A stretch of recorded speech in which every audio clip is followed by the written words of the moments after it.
হবে না, পুরা 2 আঙ্গুলের ফাড়া।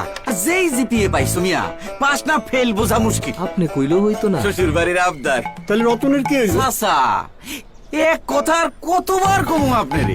আরে রতনের চাকরি তো রেডি, খালি টেকাটা দিলেই কাজ কমপ্লিট। চাচা টেনশন নিয়েন না, চাকরি না হলে তো টাকা ফেরত, মানি ব্যাক গ্যারান্টি। বদরুলের এক জবা। এক জবান। আরে করো কি তোমরা জানো না সেনাবাহিনীতে অর্থের বিনিময়ে ভর্তির কোনো সুযোগ নাই। এইভাবে অর্থের বিনিময়ে কোনোদিন চাকরি হবে না, হওয়ার পরে জানা গেলেও চাকরি চলে যাবে। কিন্তু বদরুল যে কয় মানি ব্যাক গ্যারান্টি। আব্বা আপনার আগেও বলছি, ধরেন এলাকা থেকে 4 জনকে সেনাবাহিনীতে পরীক্ষার জন্য ডাকা হলো, এর মধ্যে কারো না কারো চাকরি তো হবেই। যার হবে না তার টাকা ফেরত হয়ে গেল মানি ব্যাক গ্যারান্টি। বদরুল, সেনাবাহিনীতে অর্থের বিনিময়ে যোগদানের কোনো সুযোগ নেই।